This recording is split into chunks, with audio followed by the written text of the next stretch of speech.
কোরআনে কারিমের মধ্যে আল্লাহ একটা সূরা দিয়েছেন, সূরাত ইউসুফ। ইউসুফ আলাইহিস সালাম একজন নবী ছিলেন, এই নবীর নামে আল্লাহ একটা সূরা দিয়েছেন। সূরা ইউসুফের 101 নম্বর আয়াতে আল্লাহ তাআলা একটা কথা জানাইছেন, ইউসুফ নবী যখনই আল্লাহর কাছে হাত উঠাইতেন দুইটা দোয়া করতেন। কয়টা দোয়া? দুইটা দোয়া। যখনই হাত উঠাইতেন আল্লাহর কাছে বলতেন। কি বলতেন দেখেন, আল্লাহ নিজে বর্ণনা করতেছেন। ইউসুফ নবী বলতেন, তাওয়াফানি মুসলিমা ওয়া আলহিকনি বিসসলিহিন। ইউসুফ নবী বলতেন, আল্লাহ আপনি আমারে মুসলমান অবস্থায় ওয়াফাত দিয়েন। তাওয়াফানি মুসলিমা, মুসলমান অবস্থায় ওয়াফাত দিয়েন। ওয়ালহিকনি বিসসলিহিন, আল্লাহ মরার পরে ভালো মানুষদের সাথে হাসর নাসর করায়েন। তাওয়াফানি মুসলিমা, মুসলমান অবস্থায় ওয়াফাত দিয়েন। ওয়ালহিকনি বিসসলিহিন, মরার পরে ভালো মানুষদের সাথে হাসর নাসর করায়েন। একজন নবী হয়ে যদি এই দুই দোয়া করতেন, আমার আপনার জীবনে এই দুইটা দোয়ার গুরুত্ব আছে না নাই? একজন মানুষ বর্তমান জামানায় শত চেষ্টা করলেও আর তাবেই হইতে পারবে না। তাবেই হাজার চেষ্টা করলেও তাবেই হইতে পারতো না। একজন তাবেই লাখ চেষ্টা করলেও সাহাবী হইতে পারতেন না। একজন সাহাবী কোটি চেষ্টা করলেও নবী হইতে পারবেন না। তো একজন নবী, তাদের মর্যাদা আর সাধারণ মানুষের মর্যাদার মধ্যে আসমান জমিনের পার্থক্য আছে না নাই? একজন নবী হইয়া যদি আল্লাহর কাছে এমন দোয়া করতেন, আমার আপনার জীবনেও এই দোয়ার গুরুত্ব আছে। আমি আল্লাহর কাছে দোয়া করি, ইউসুফ নবী যেই দুই দোয়া করেছেন, আল্লাহ ওই দুই দোয়া আমাদের সবার জীবনের জন্য কবুল আর মঞ্জুর করিয়া দেন, বলি আমিন। এখন করণীয় তিনটা কথা বলবো, তিনটা কাজ আমি আর আপনি জীবনে আজীবনের জন্য ধরে রাখবো। আল্লাহ তাআলা যে বলেছেন, লাআল্লাকুম তাত্তাকুন, কোনো ব্যক্তি যদি তিনটা কাজ করে সে অটোমেটিক আল্লাহর পরহেজগার মুত্তাকি দিনদার বান্দা হয়ে যাবে, বলেন সুবহানাল্লাহ। এই তিনটা কাজের কথা বলবো, আমি আপনি প্রত্যেকেই মনে রাখা আল্লাহর প্রিয় বান্দা হব, রাজি আছি ইনশাআল্লাহ। প্রিয় বান্দা আমি আপনি হইতে চাই তো ইনশাআল্লাহ। কে কে আল্লাহর প্রিয় মাহবুব বান্দা হইতে চান? আল্লাহরে হাতটা দেখায় দেন। আল্লাহ আমাদের সবাইরে আপনার মাহবুব বান্দা হিসেবে কবুল আর মঞ্জুর করে নিয়েন। হাত নাম। এক নম্বর কথা, আল্লাহর নবী সরকারে দো আলম বললেন, আল মুদাওয়ামাতু আলাল আমালিস সালিহা। আল্লাহর হাবিব আমাকে আপনাকে ব্যক্তিগতভাবে একটা পরামর্শ দিয়েছেন। নবীর দেওয়া সেই পরামর্শ মানব তো ইনশাআল্লাহ? কথা কন, মানব তো ইনশাআল্লাহ? নবীজি প্রত্যেকটাকে, এভরি পারসন, প্রত্যেক ব্যক্তিকে আল্লাহর হাবিব একটা পরামর্শ দিয়েছেন। নবীর দেওয়া সেই পরামর্শ আমার আপনার জীবনে বাস্তবায়ন করবো তো ইনশাআল্লাহ? নবীজি সাল্লাল্লাহু আলাইহি ওয়াসাল্লাম বললেন, হে রে উম্মত, তোমার জীবন যেই পথেই কাটুক, যেইভাবেই কাটুক, যত গুনার অধিকারী হও না কেন, জীবনে একটা আমল এমন রাখো যে আমলটা কোনো দিন ছাড়বা না। দুনিয়া উল্টে যাক, তোমার এই এক আমল কোনো দিন ছাড়বা না। এমন একটা আমল যদি আজীবন করে যাইতে পারেন, আল্লাহর কাছে বলতে পারবেন, আল্লাহ জীবনে তো কোনো আমল করতে পারি নাই, কোনো কিচ্ছু করতে পারি নাই, কিন্তু এই একটা আমল কোনো দিন ছাড়ি নাই। আল্লাহ চাইলে এই এক আমলের মাধ্যমে নাজাত দিতে পারেন কি পারেন না? কথা কন, আল্লাহ চাইলে পারেন কি পারেন না? এখন প্রশ্ন, হুজুর কি আমল হইতে পারে? মাঝে মধ্যে সাহাবায়ে কেরাম নবীজির কাছে আয়েশা প্রশ্ন করতেন, ইয়া রাসূলুল্লাহ ইন্না শারাইআল ইসলাম কদ কাসুরা আলাইয়া। নবীজি ইসলামের অনেক বিধিবিধান, ফাউসিনি বিশাইইন, আপনি আমারে একটা নসিহত করেন, আতাশাব্বাসু বিহি, এটারে আমি ধরে রাখবো, একটা কথা কন। তো নবীজি বিভিন্ন মানুষের বিবরণ পরিস্থিতি দেখা এক একটা আমল দিয়ে দিতেন। আমি যেহেতু এত দূর সফর করে আপনাদের পর্যন্ত আসছি, আমি আপনাদেরকে দুইটা আমলের কথা কয়া যায়, দুইটা আমল, তিনটা আমলের কথা কয়া যায়। এই তিনটা আমলের দ্বারা যার দ্বারা যেটা সহজ হয়, সম্ভব হয়, মৃত্যু পর্যন্ত ধরে রাখবো, কোনো দিন ছাড়বো না ইনশাআল্লাহ। রাজি আছি ইনশাআল্লাহ? এক নম্বর কথা, দেখেন আমি আপনি প্রত্যেকেই ব্যস্ত মানুষ, কর্মমুখী মানুষ, নানান দিকে কাজকর্মতে ব্যস্ত থাকা হয় অধিকাংশ সময়।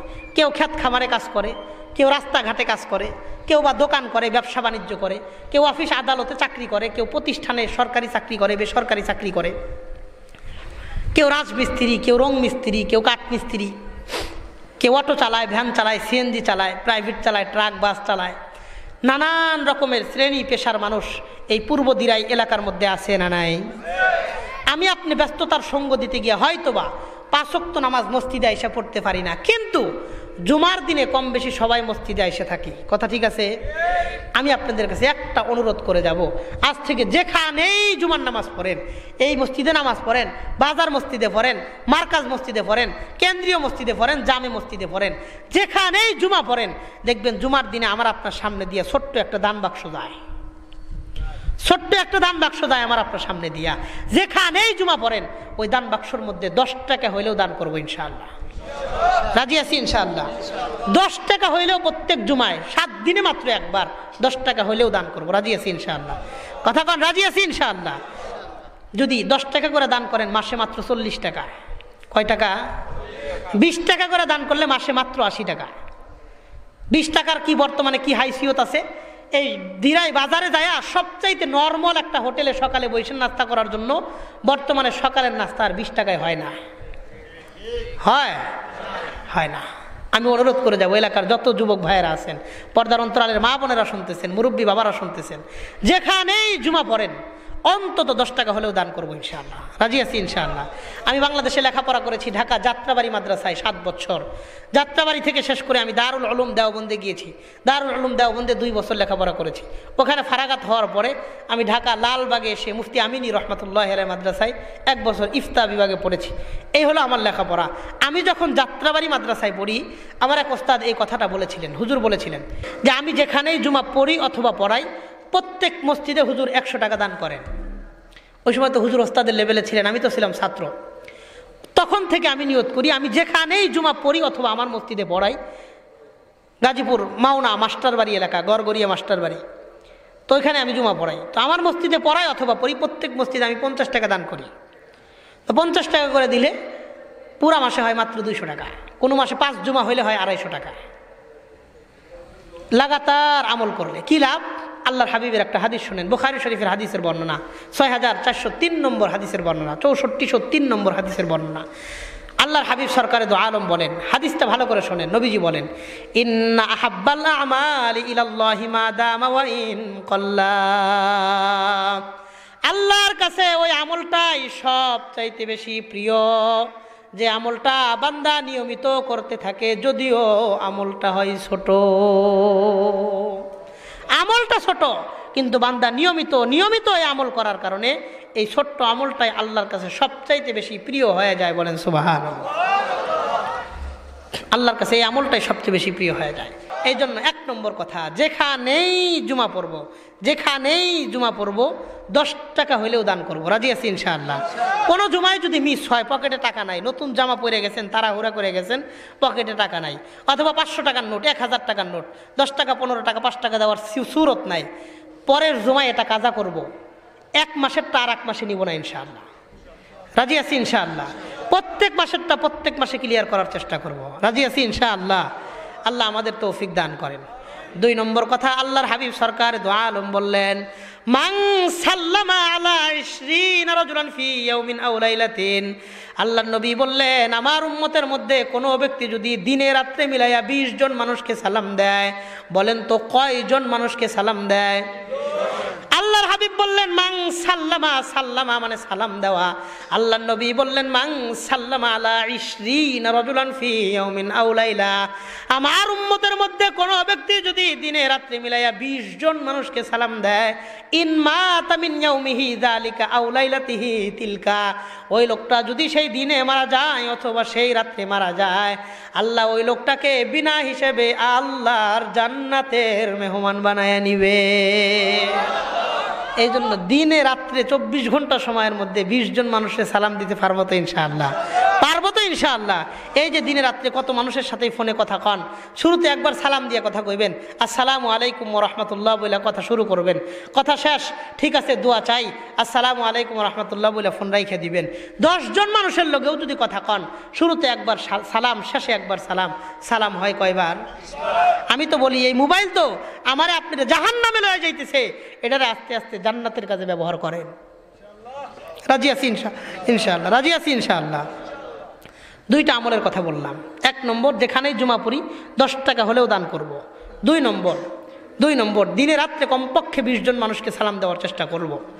3 নম্বর, এক ব্যক্তি আল্লাহর নবীর কাছে আসছেন, আসার পরে নবীজিকে প্রশ্ন করছেন, আন্না রাজুলান আতা ইলান নাবিয়্যি সাল্লাল্লাহু আলাইহি ওয়াসাল্লাম ওয়া ক্বাল, একজন ব্যক্তি মানে একজন সাহাবী আল্লাহর নবীর কাছে আসলেন, আসার পরে প্রশ্ন করলেন, মান আফজালুন নাসি দারাজাতান ইনদাল্লাহি ইয়াউমাল কিয়ামাহ, আল্লাহর নবী কিয়ামতের দিন কোন সকল মানুষদের মর্যাদা আল্লাহর কাছে সবচেয়ে বেশি হবে?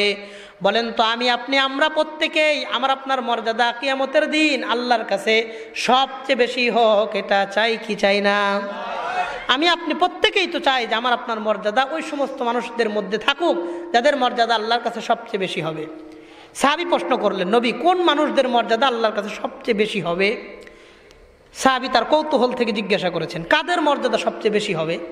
আল্লাহর হাবিব জবাব দিয়ে বললেন, আয-যাকিরুনা লিল্লাহি ওয়াজ-যাকিরাত, কিয়ামতের দিন ওই সকল মানুষদের মর্যাদা সবচেয়ে বেশি হবে যে সমস্ত পুরুষ আর মহিলারা, যে সমস্ত বাবা আর মায়েরা বেশি বেশি আল্লাহর জিকির করেছে, এই জিকিরকারী বান্দা বান্দীদের মর্যাদা কিয়ামতের দিন আল্লাহর কাছে বেশি হবে। জিকিরকারী বান্দা বান্দির মর্যাদা কিয়ামতের দিন আল্লাহর কাছে সবচেয়ে বেশি হবে। এই জন্য আমি আপনি সময় পাইলে একটু আল্লাহর জিকির করব, রাজি আছি ইনশাআল্লাহ। এই যে এলাকায় আপনাদের বাসা, এখান থেকে ধীরাই বাজারে যাইবেন, 5 মিনিট সময় লাগে, তেমনই তো মনে হয় লাগে, 5 মিনিট সময় লাগে। সকালবেলা যখন দোকানে যান, দোকানটা খোলার জন্য, এই যে বাসা থেকে বের হইয়া দোকানে যাইতেছেন, এই যাওয়ার পথে কোনো কাজ আছে? দোকানটা বন্ধ করে বাসায় ফিরতেছেন, এই ফেরার পথে কোনো কাজ আছে? নাই। আমি আপনি চাইলে এই আসা যাওয়ার পথে আল্লাহর জিকির করতে পারি কিনা? মা বোনদেরকে বলবো, আপনারা পেঁয়াজ ছিলাইতেছেন, রসুন ছিলাইতেছেন, আপনার হাতের কাজ আছে, চোখের কাজ আছে, জবানের কোনো কাজ নাই।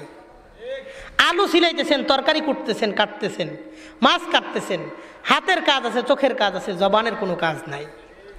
ভাত রান্না করতেছেন, 15-20 মিনিট আপনি চুলায় জাল দিবেন, এই যে বৈশা রয়েছেন, ফ্রি সময়, চাইলেও তো অন্য কোনো কাজ করতে পারবেন না, আগুন রাইখে দূরেও যাইতে পারবেন না, ঘুমাইতেও পারবেন না, গোসল করতে পারবেন না, কাপড় চোপড়ও ধুইতে পারবেন না, এখানেই বৈশা রয়েছেন, শুধু লাকড়িটা চুলার মধ্যে দিতেছেন।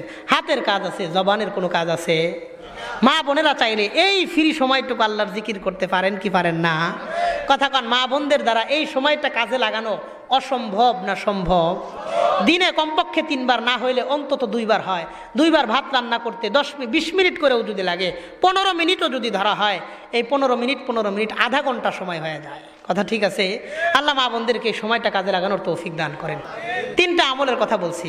1 নম্বর কথা বলছি, আল্লাহর হাবিব বলেছেন, 3টা কথা বলবো বলেছিলাম। 1 নম্বর, আল্লাহর হাবিব বলেছেন, আল মুদাওয়ামাতু আলাল আমালিস সালিহা, একটা আমল সব সময়ের জন্য ধরে রাখেন। 3টার কথা বলেছি।